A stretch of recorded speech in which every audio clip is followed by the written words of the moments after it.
C'est au pied de ta croix que je trouve le Rien que la vérité. L'émission qui vivifie et sauve vos âmes pour Dieu.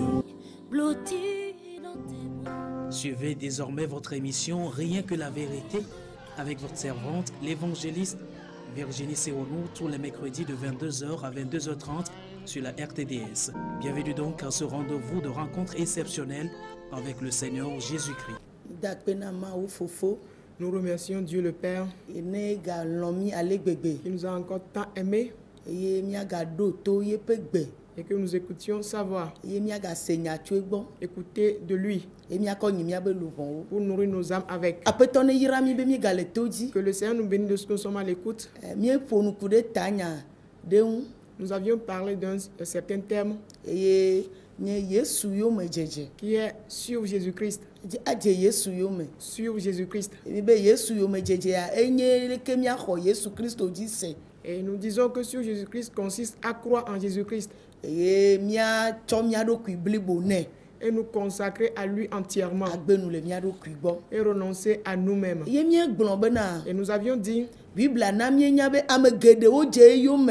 Bible nous informe que bon nombre de personnes le suivent. Et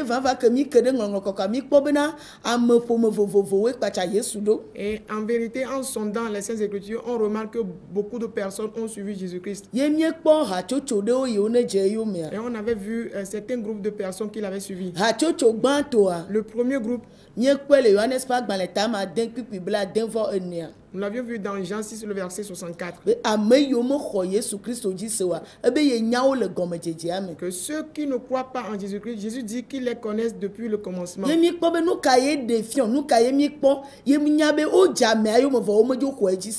nous disons, qu'est-ce qui prouve que ces personnes suivent Jésus-Christ sans croire en lui? Et la première chose que nous avions vue, et que ces personnes cherchent des choses charnelles, ce qui sera juste leur bien. Et ils auront la liberté sur cette terre. Et le constat est qu'ils cherchent les choses charnelles. Et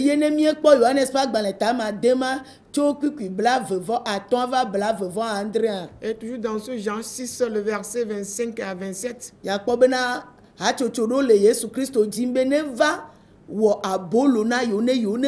on peut remarquer là qu'il y a un groupe de personnes cherchant Jésus-Christ juste pour qu'il puisse leur produire du pain à manger. Et Jésus leur a dit, ce qu'ils cherchent de sa part, quand ils auront à consommer cela, ce pourquoi ils font des efforts.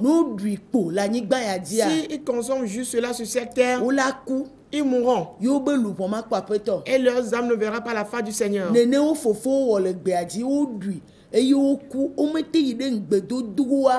Tels leurs pères se sont comportés au désert.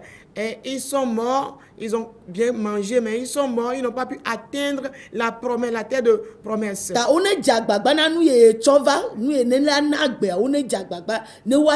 Et donc, ils feront mieux de s'efforcer, de chercher, trouver ce pourquoi lui, Jésus, il est venu. Et le deuxième point que nous remarquons là, c'est que ces personnes n'aiment pas la vérité. Ceux qui ne croient pas en Jésus-Christ, mais tout en le suivant, ne reçoivent pas la vérité. Parce qu'ils s'opposent à la vérité. Jésus leur a dit de manger sa chair, de boire son sang. Et dans Jean 6, le verset 56 à 60, il leur a demandé de manger sa chair, de boire son sang. Et ils ne mourront pas. C'est ce qui est le pain descendu des cieux. Que ce que leurs pères ont mangé et qui sont morts au désert, qui ne continuent pas à manger le même pain là. Ils ont rejeté cette parole disant que c'est dur cette parole.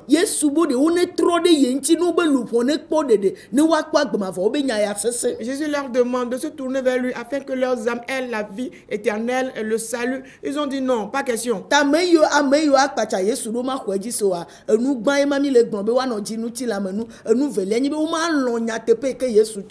Oui, nous disons que ceux qui vont suivre Jésus-Christ sans croire en lui, le premier point que ces personnes vont rejeter, vont refuter la vérité et ils ne vont pas accepter ce que Jésus va leur dire comme vérité. Le troisième point, ils ne vont pas obéir à la vérité. Ils ne vont pas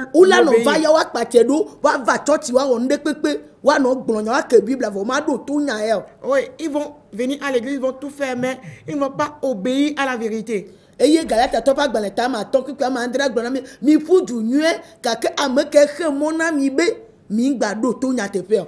Galate 5 le verset 7 dit mais vous courez bien mais qui vous empêche d'écouter la vérité, d'obéir à la vérité. Et de faire mi ate fudu de keke gea. Cela pour qu'on peut faire n'importe quelle chose. On peut aller à l'église bon. On peut prier bon, nous semble. Consister à une bonne cause que nous faisons. Est-ce qu'en faisant tout ceci, nous obéissons à la vérité? Est-ce que nous obéissons à la vérité?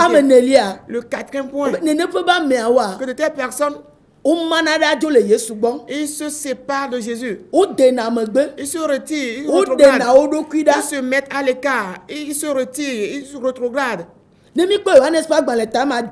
Quand nous lisons toujours dans Jean 6, le verset 66.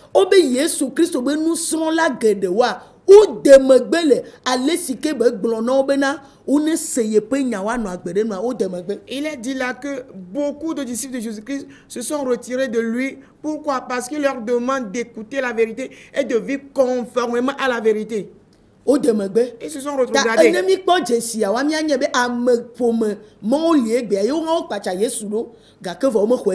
Et quand nous voyons ces signes, nous devons nous rendre compte que de tels groupes de personnes suivent Jésus-Christ aujourd'hui sans croire en Jésus-Christ. Et le quatrième groupe, et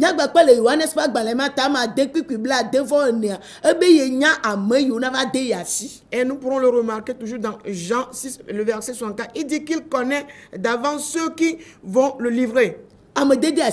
Livrer quelqu'un.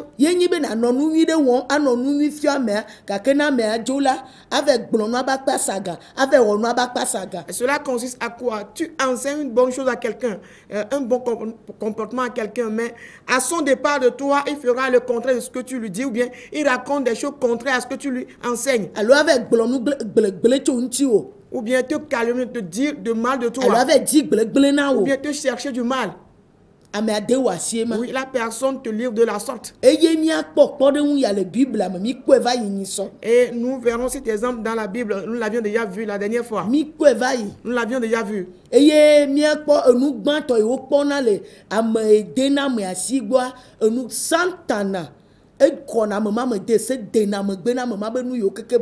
Oui, le premier point que nous allons constater chez celui-là qui va livrer quelqu'un, c'est que cette personne-là est possédée par Satan dans toutes ses actions. Nous avons remarqué cela chez Judas Iscariote. Quand nous lisons dans Jean 6, le verset 70,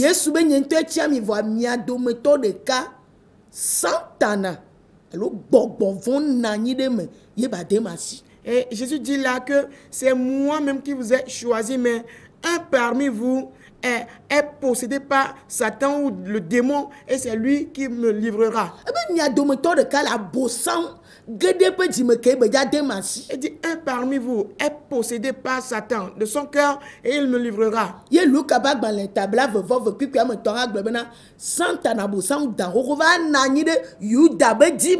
Luc 22 le verset 3 aussi dit que Satan, l'ancien, le vieux serpent, a possédé le cœur de Judas. Et quelqu'un peut être là pendant 1000 ans. Quelqu'un peut être là pendant 100 ans, 1000 ans. Mais Satan aura à prendre siège dans cette église. Quelqu'un peut visiter l'église il y a beaucoup d'années. Mais de tels démons vont posséder le cœur de ces personnes-là siégeant dans l'église.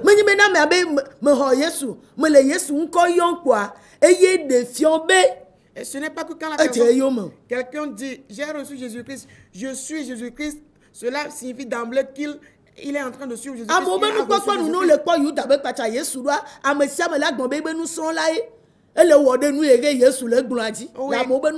Selon la conception, la vision des hommes, en voyant Judas sur Jésus-Christ, on va se dire qu'il est le disciple de Jésus-Christ, il met en pratique ce que Jésus-Christ lui dit. Mais selon la vision de l'esprit, il est une autre personne suivant Jésus-Christ. Satan possède bien siège dans lequel cette personne. Et tout ce qu'est Satan, il déverse cela dans la personne. Et le constat que celui-là, dans la vie de laquelle Satan a déversé sa conduite en lui, la puissance de Satan l'accompagne, le soutient en tout. Le premier point, que Satan siège dans la personne. Et le deuxième point, la vie que mène la personne, ce n'est que la vie charnelle. Le vol, l'envie, la méchanceté, l'incrédulité, et la jalousie, bien l'envie toujours, le concubinage, mépriser les autres, la haine, la colère.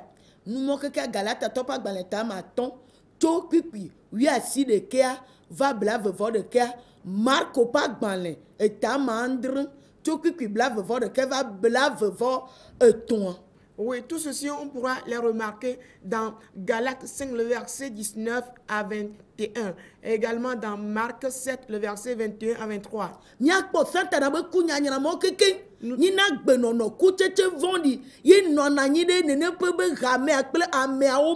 Et nous remarquerons que tous les méchants fruits de Satan, c'est ces fruits-là qui se retrouvent dans la personne ou dans cette église. Et en vérité,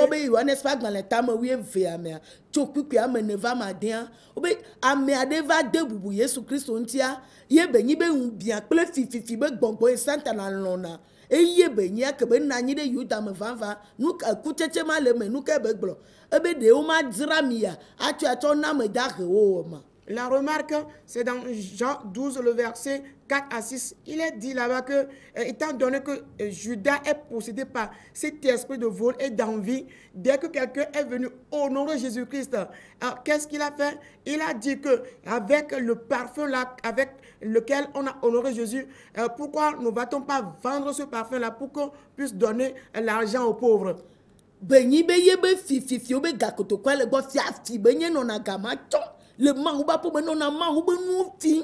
Et alors que la bourse de l'argent est avec lui, et dans la maison de Dieu, il ne fait que voler les biens de Dieu. Et si Satan te soutient en faisant ces choses, tu n'auras même pas du tout honte. Parce que Satan n'a jamais eu honte. Voilà pourquoi ces agents existent aujourd'hui. Et étant là, produisant ces fruits, mentant, et dans ces agents-là, on retrouve des pasteurs, des églises et des fidèles de l'église.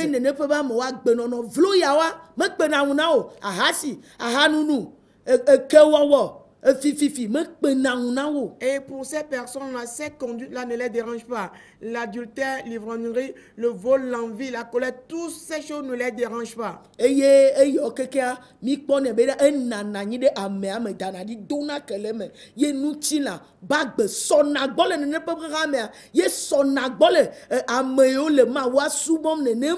Oui, et le constat que cette vie de chair, ou bien la vie charnelle, envahit ces personnes, envahissent ces églises et donne libre cours à cette conduite sans être gêné en rien. Et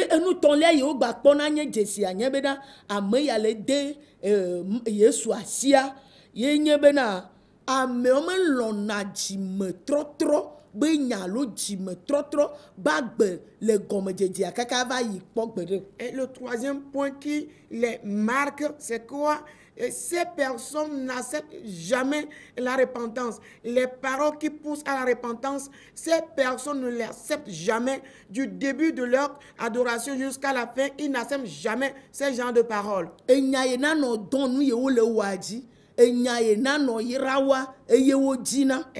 la parole qui va encourager leur conduite, la parole qui va que les bénir, c'est ce qu'ils cherchent. Et les parents qui vont les aider à être à l'aise dans leur conduite, c'est ce que ces personnes cherchent.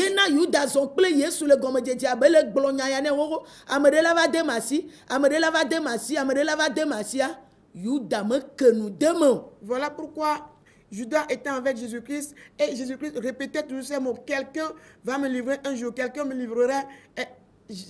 Plutôt, Judas n'est gêné en rien, il n'est même pas impliqué, c'est comme si cela ne l'intéressait pas. Parce que la personne est possédée de l'esprit. Et la personne est possédée de l'esprit récalcitrant et il n'accepte pas la repentance, il ne va jamais se repentir. Et dès le commencement, la personne n'accepte pas la repentance. Et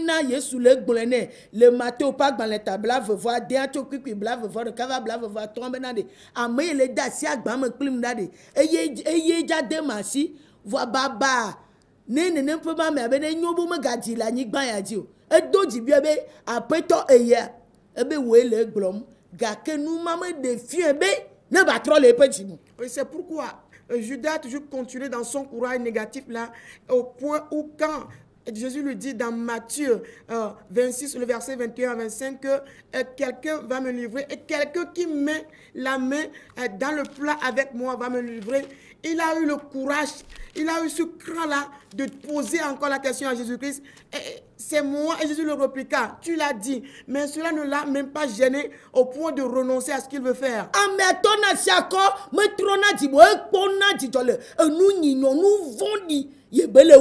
Et la personne ne se répand pas, mais plutôt il se réjouit dans le mal qu'il est en train de commettre. Il aime faire ces mauvaises actions. Et il n'accepte pas la repentance. Dès le commencement. Et le quatrième point qu'on peut constater chez lui, cette personne, et il se pend en fin de compte. Et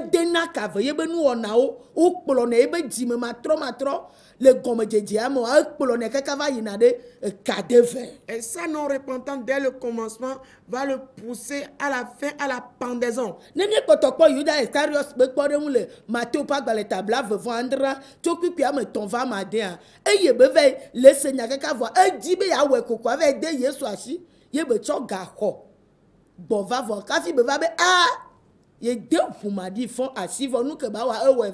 Oui, toujours le cas de Judas Iscariote, quand on veut l'examiner dans Matthieu 27, le verset 3 à 6, et il a poussé sa situation jusqu'à ce qu'il ne livre Jésus-Christ. Après avoir reçu l'argent, c'est en ce moment qu'il regrette que voilà, j'ai livré un sang innocent, mais il a déjà consommé ce qu'il ne doit pas faire. Il a commis déjà l'irréparable. Et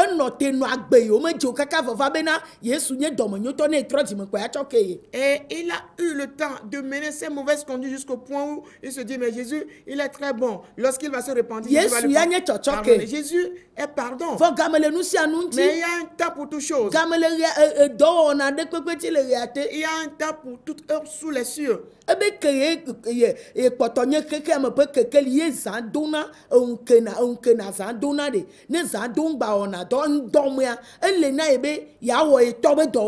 Jésus dit, étant la lumière du monde, et dès qu'il y a jour, on travaille, mais dès que la nuit tombe, on ne peut plus travailler.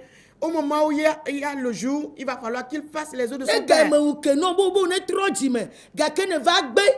Le globe Yesu Christ anye dome nyoto atova ke ate no agbe anya no we ano we abe atova ke ezala va dodo. Au moment où le jour s'est levé pour toi, pour ta repentance, et tu te dis non, pas question, je ne vais pas me repentir parce que Jésus est très bon. Et au moment où la nuit va tomber pour toi, et tu peux tout faire, mais tu n'auras plus cette repentance-là. Navati wo vodadame. Tu seras Navatroti wo vodadame au nouveau mais. Tu vas périr dans tes iniquités, dans tes péchés. Et yena Yuda eva me we leke ma wo choga dade me te du gagon hande nu yo be popu dade me te va diode va eve de cavene do kwiku.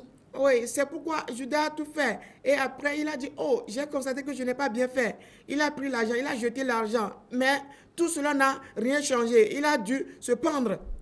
Neneyemia le gbogbo ame bia hagedewo nya subo lawo klo lawo ame siame C'est comme ceci que spirituellement parlant, beaucoup d'églises, beaucoup de dirigeants, beaucoup de fidèles d'église, on s'est pendu en beaucoup de choses. Et nous sommes restés immobilisés. Et il n'y a pas l'esprit. Il n'y a pas la parole de Dieu qui va nous permettre de croître. La perdition prévue pour la terre. Et le malheur prévu pour la terre, c'est en tout cela que nous marchons. Et nous avons tous péri, mais tout en suivant Jésus. Nous ne sommes pas impliqués dans la parole de Dieu, nous ne comprenons rien. Nous sommes immobilisés. Le désir de Jésus est que ce qu'il nous dit au commencement, qu'on puisse se tourner vers ces choses. Ce n'est pas que quand nous sommes déjà dans la mort qu'on va se rendre compte que Jésus est ou bien au moment où on est pris par des problèmes. Je commets des bévues, des mauvaises choses. J'ai volé des gens, j'ai tué des gens, j'ai détruit la vie des gens, commis très bien l'adultère, usurpé les biens d'autrui. Et que quand on s'est amusé très bien, on a méprisé Dieu. Mépriser les enseignements de Dieu, ses lois, ses ordonnances. Mépriser ses voisins, ses frères et sœurs. J'ai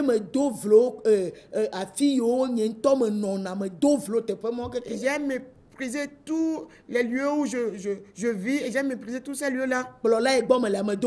J'ai méprisé mon pasteur. Oui,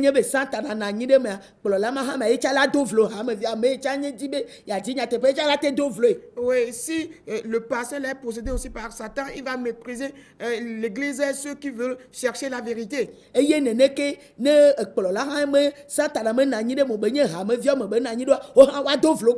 que si le pasteur n'est pas possédé par Satan, que c'est les fidèles qui sont possédés, ils vont mépriser le pasteur et le livrer.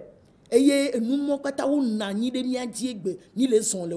que toutes ces choses pèsent sur nous aujourd'hui. On y marche tout en étant dans une grande ignorance. Mais tout en suivant Jésus. Le troisième groupe. Ce sont ceux-là qui n'aiment que la pratique de la tradition. La pratique de la tradition des cérémonies. Et quand nous lisons dans Luc 9, le verset 57, nous allons remarquer là qu'il y a un jeune homme qui est venu près de Jésus, lui disant qu'il va le suivre. Seigneur, je veux te suivre. Jésus lui dit,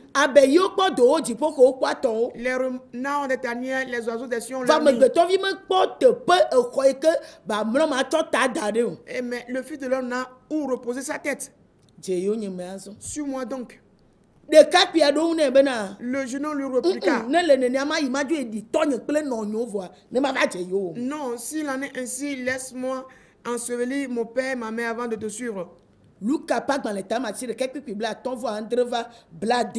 Luc 9, le verset 57 à 60. Après les avoir ensevelis, enterrés, je viendrai te suivre.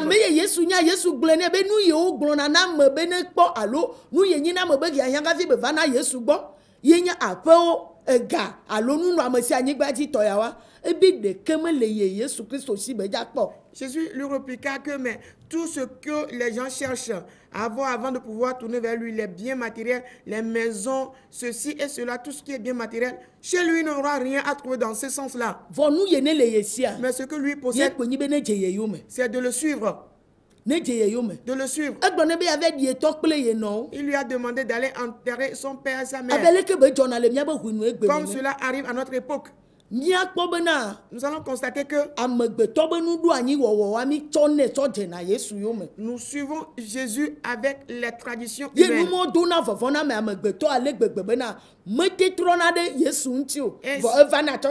Et ces choses rendent l'homme peureux de telle enseigne que il ne suit pas Jésus-Christ, mais il vient quand même à l'église. Et cherchant, on doit faire ceci et cela d'abord.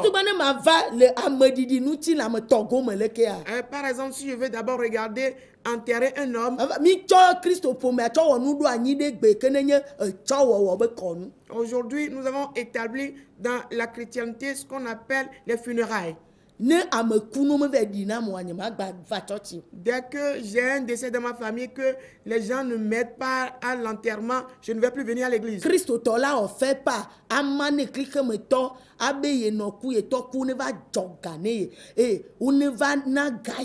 Et les chrétiens vont faire des fêtes part de décès aux gens du monde afin que les gens puissent venir lui donner de l'argent.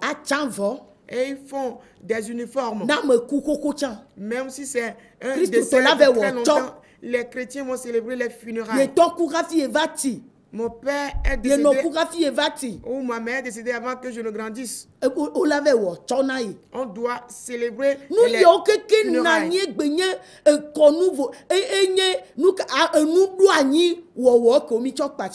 Et toutes ces choses existent aujourd'hui qui sont des traditions, des dogmes avec lesquels nous suivons Jésus-Christ. On amène des morts, ou bien, oui, le cadavre, dans l'église, prier pour le cadavre. Organiser une messe pour la dépouille mortelle. Quels sont ces gens? Ce sont des cérémonies, des rites. Ce sont des cérémonies que nous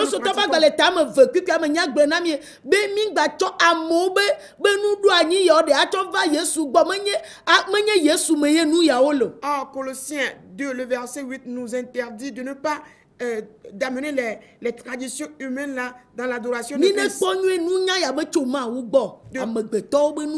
De bien prendre garde que de tels savoir-faire ou de telle manière de faire ne viennent pas de Dieu, mais des hommes. Que maintenant la maison de Dieu est devenue des lieux de célébration des funérailles.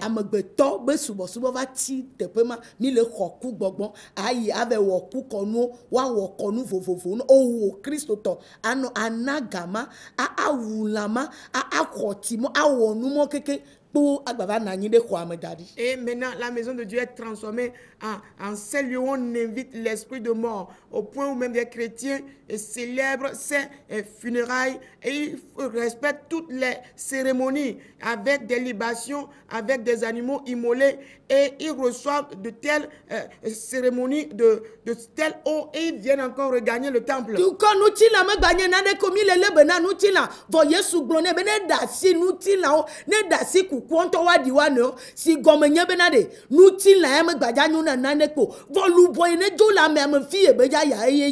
Oui, bien aimé, nous prêtons attention à la chair au point où ce qu'il faut faire, nous ne le faisons pas. Jésus disait au jeune homme de laisser les morts ensevelir leurs morts. Cela signifie que quoi? La chair ne va plus servir à rien et que c'est l'âme qui est partie du corps, c'est là où l'âme doit se retrouver qui doit nous intéresser. Mais la chair ne va plus servir à rien du tout.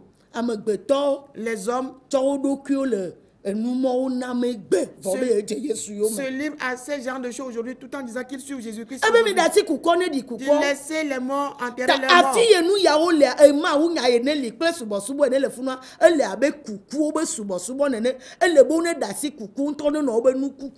Là où il y a de tels genres d'adoration, cela veut dire qu'il n'y a que des œuvres mortes là-bas. Il faut donc laisser les morts gérer leurs morts. Là,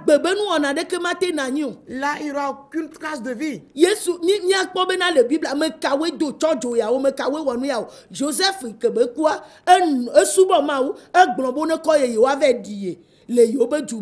Jésus-Christ va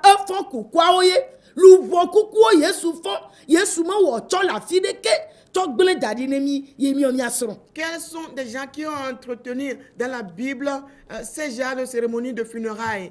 On peut constater que Joseph, à son décès, il a recommandé d'avance que ces dépouilles, ces os soient ramenés dans leur domaine, dans leur localité, qu'ils soient enterrés. Mais Jésus, à son arrivée, dès qu'il est là, il a ressuscité les morts. Mais où est-ce que nous, maintenant, nous trouvons ce genre de choses?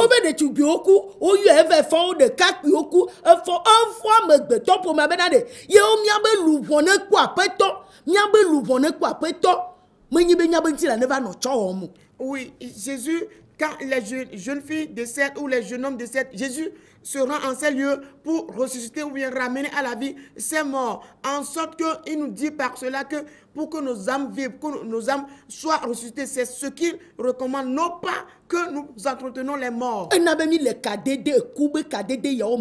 Mi mettez le coca tout mi koto kugbon yo le plomi ye ekube vide ye pevanya subo nami. Oui, ce qui fait que nous sommes en relation, faisant ce genre de choses, nous sommes en relation permanente avec l'esprit de mort et nous n'arrivons pas à recevoir la délivrance de leur main, ce qui fait que nous ne sommes que captifs de l'esprit de mort. Il n'y a aucune différence entre les choses. Et quelqu'un va se rendre compte que l'âme doit partir un jour. Mais la chair, c'est ce dont nous prenons soin. Et donc Jésus nous attend. On fasse d'abord nos propres désirs. Que mon père m'aime d'abord. Que ma mère m'aime d'abord. Que mon conjoint m'aime d'abord. Mais Jésus a dit.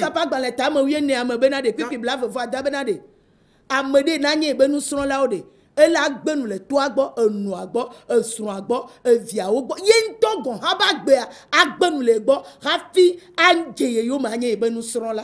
Luc 14 verset 26, Jésus dit là, celui-là qui veut être son disciple doit pouvoir renoncer à son père, à sa mère, à sa femme, à ses enfants, à ses frères, même à sa vie, doit haïr sa propre vie avant d'être son disciple. Mais à ce qui nous concerne, disons, nous n'allons rien haïr. Mais que Jésus, qu'il travaille à notre place. On ne pourra pas appeler ceci sur Jésus-Christ. Que le Seigneur nous bénisse. 8 jours après, si le Seigneur le permet, nous allons poursuivre. Notre émission Rien que la vérité, présentée par l'Église la main puissante de Dieu avec votre servante, l'évangéliste Sewonou Virginie. Retrouvez ces enseignements sur le site web www.égliseMPD.org. Téléphone 90 95 11 94 98 22 53 21. C'est vous les bénis de Dieu. À la prochaine.